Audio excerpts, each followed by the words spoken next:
Welcome to today's episode, where we uncover the untold story of Jacob Adams, a soldier of the 7th Cavalry, who witnessed one of the most infamous battles in American history, Custer's last stand at Little Bighorn. Through Adams's eyes, we'll take you behind the scenes of this fateful day, exploring the chaos, the courage, and the devastating loss that reshaped the American frontier. Stay tuned as we delve into the raw, first-hand account of a soldier who lived through the battle, offering a perspective history books have barely touched upon. On April 13, 1873, I enlisted for military service in Yankton, Dakota Territory, and was placed in Company H of the 7th U.S. Cavalry. After my enlistment, we relocated to Fort Lincoln, covering a journey of roughly 500 miles. It was here that we began preparing for the summer campaign, later known as the Yellowstone Expedition. A pivotal event occurred on August 4th, during a skirmish near the Yellowstone River in Montana. Though the engagement was brief, it was intense, resulting in the deaths of 2 civilians, Dr. Honsinger, our regiment's veterinarian, and Mr. Ballerin, a sutler. Both had wandered away from the main group, fascinated by the strange plant life in the area. It was their curiosity that led them to a tragic end, a reminder of how unforgiving the frontier could be. In the winter of 1874, while stationed at Fort Abraham Lincoln, General Custer received word from a scout that a Sioux chief by the name of Rain in the Face was boasting at the Standing Rock Agency, located about 75 miles away, about his involvement in the deaths of Dr. Honsinger and Mr. Ballerin. General Custer, ever swift in his decisions, sent 50 men under the command of his brother, Captain Tom Custer, to apprehend Rain in the Face. I was part of the detachment. When we arrived at the agency, it was ration day, and many Sioux had gathered. Although none of us could immediately identify Rain in the Face, a scout provided Captain Custer with a description, and we soon learned that Rain in the Face had entered a settler's store.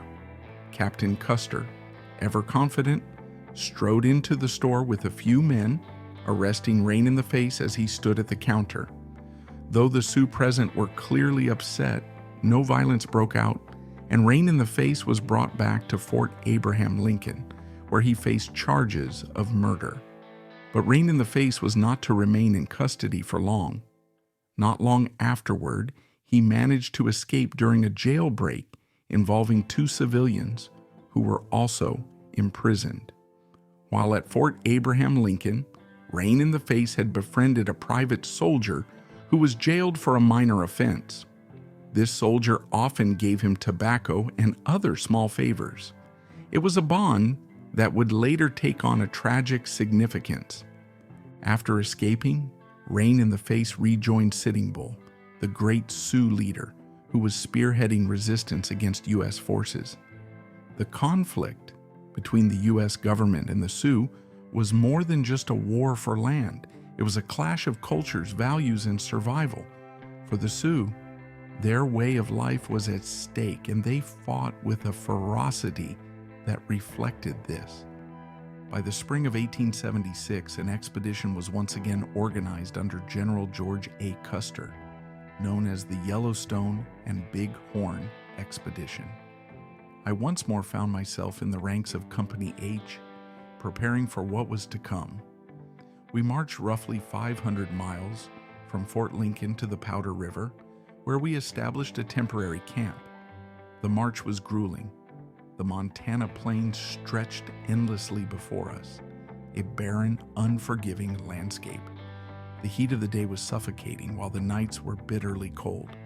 Every mile we traveled felt like a battle in itself, and by the time we reached the Powder River, exhaustion had claimed many of our men. While camped there, Major Reno and 6 companies came across a well-worn Indian trail during a scouting mission. Reno wasted no time reporting back to General Terry, our commanding officer.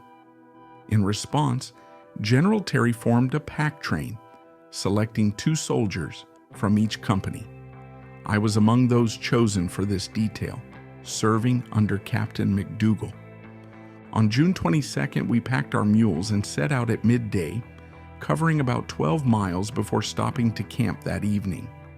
Over the next 2 days, we marched through difficult terrain, covering 33 miles on June 23rd and another 28 miles on June 24th. That night, all fires were extinguished and the usual bugle call was silenced. We knew that we were drawing closer to a confrontation. Scouts, including Captain Tom Custer, Captain McDougall, a civilian named Charles Reynolds, and a half-Sioux scout who had defected to our side, returned with reports. Rumor had it that Sitting Bull had placed a bounty of 100 horses on the scalp of this Sioux defector. The scout had warned Custer against attacking the Indian camp, citing the overwhelming number of warriors. However, Custer, ever bold, dismissed him as a coward. Mitch Boyer, the courageous scout, continued with Custer's 5 companies, but neither he nor Custer's men would return. The morning of June 25th began with the long-anticipated bugle call. I will never forget that moment. General Custer, with his unshakable presence, stood surrounded by his officers as they prepared for what lay ahead. Custer then divided the regiment into 3 battalions. He took 5 companies, C, E, F, I, and L, under his direct command, while Major Reno was given companies A, G, and M. Captain Benteen led companies D, H, and K. Custer led the charge, his hat raised high as he passed his soldiers, shouting, "Come with me, and tonight we'll rest on our robes." His battalion advanced swiftly, followed by Benteen's troops, with Reno's men trailing behind. The Indian camp lay across the Little Bighorn River, hidden behind a long bluff that stretched several miles along the riverbank. As we neared the ford, it became clear that the Indians had already spotted us and were preparing for battle. Dead horses lay strewn in the river, evidence of the failed crossing attempts.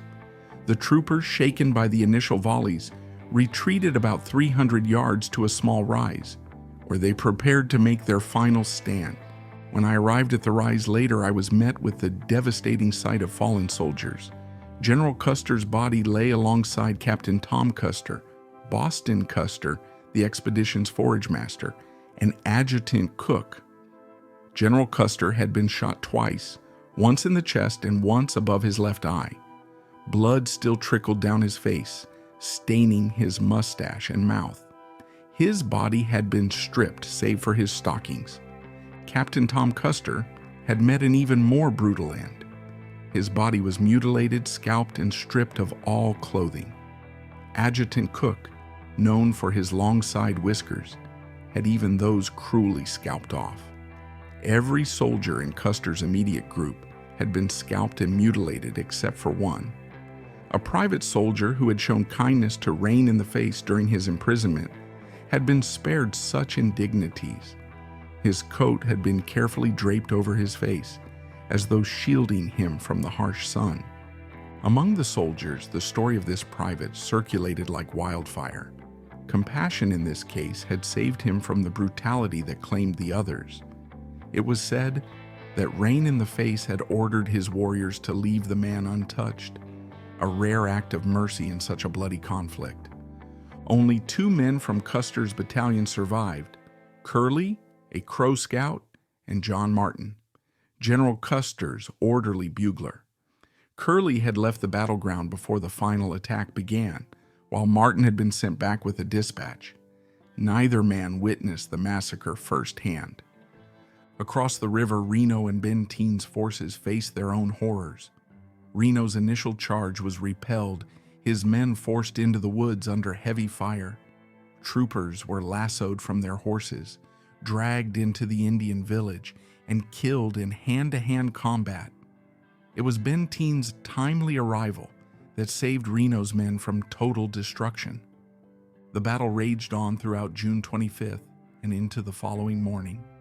I was with the pack train, about a mile behind Benteen's position. Captain McDougall ordered us forward, but upon reaching the crest of a hill we saw the Indians lying in ambush. Benteen immediately ordered a retreat to a stronger defensive position. Fighting continued on all sides, and by 5 p.m., many of the men around me had fallen, including my bunkmate, George Liu. George had been grievously wounded and begged for water. Desperate to help him, I volunteered along with several others to make a dangerous run to the river for water. Despite heavy fire, I managed to return with a full kettle, but by then, George had passed. The fighting finally ceased in the late afternoon of June 26th as the Indians began to withdraw. By the morning of June 27th, General Terry and Colonel Gibbons' column arrived, bringing much-needed reinforcements. As they approached, we waved our hats in greeting, though General Terry was visibly shaken by the news of Custer's fate. Later, we scouted the battlefield, uncovering the bodies of Custer and his men scattered across the hill. Among the dead was Captain Keogh's horse, Comanche, who had miraculously survived despite multiple wounds. Comanche would later become a symbol of the battle, remembered as the only survivor of Custer's immediate command. The fallen soldiers were buried where they had fallen, but when I returned to the battlefield 2 years later, I found that many graves had been disturbed by wolves and coyotes. The remains of those brave men lay scattered under the sun, a stark reminder of the brutality of that fateful day at Little Bighorn. Even now, the memories of those days haunt me. The screams, the smell of gunpowder, the faces of my comrades, it all lingers, a ghostly reminder of the price we paid. The Battle of Little Bighorn was not just a defeat, it was a tragedy of epic proportions, where valor met its bitter end in a sea of overwhelming numbers and fierce resistance. And that was the story of Jacob Adams, one of the survivors, who witnessed the tragedy of Custer's last stand firsthand. Through his untold details, we've gained a new perspective on this fateful battle. We hope Adams' story has given you a deeper understanding of the sacrifices and intense moments the 7th Cavalry faced in history. Thank you for listening. Don't forget to subscribe to History Addict to uncover more untold stories from American history.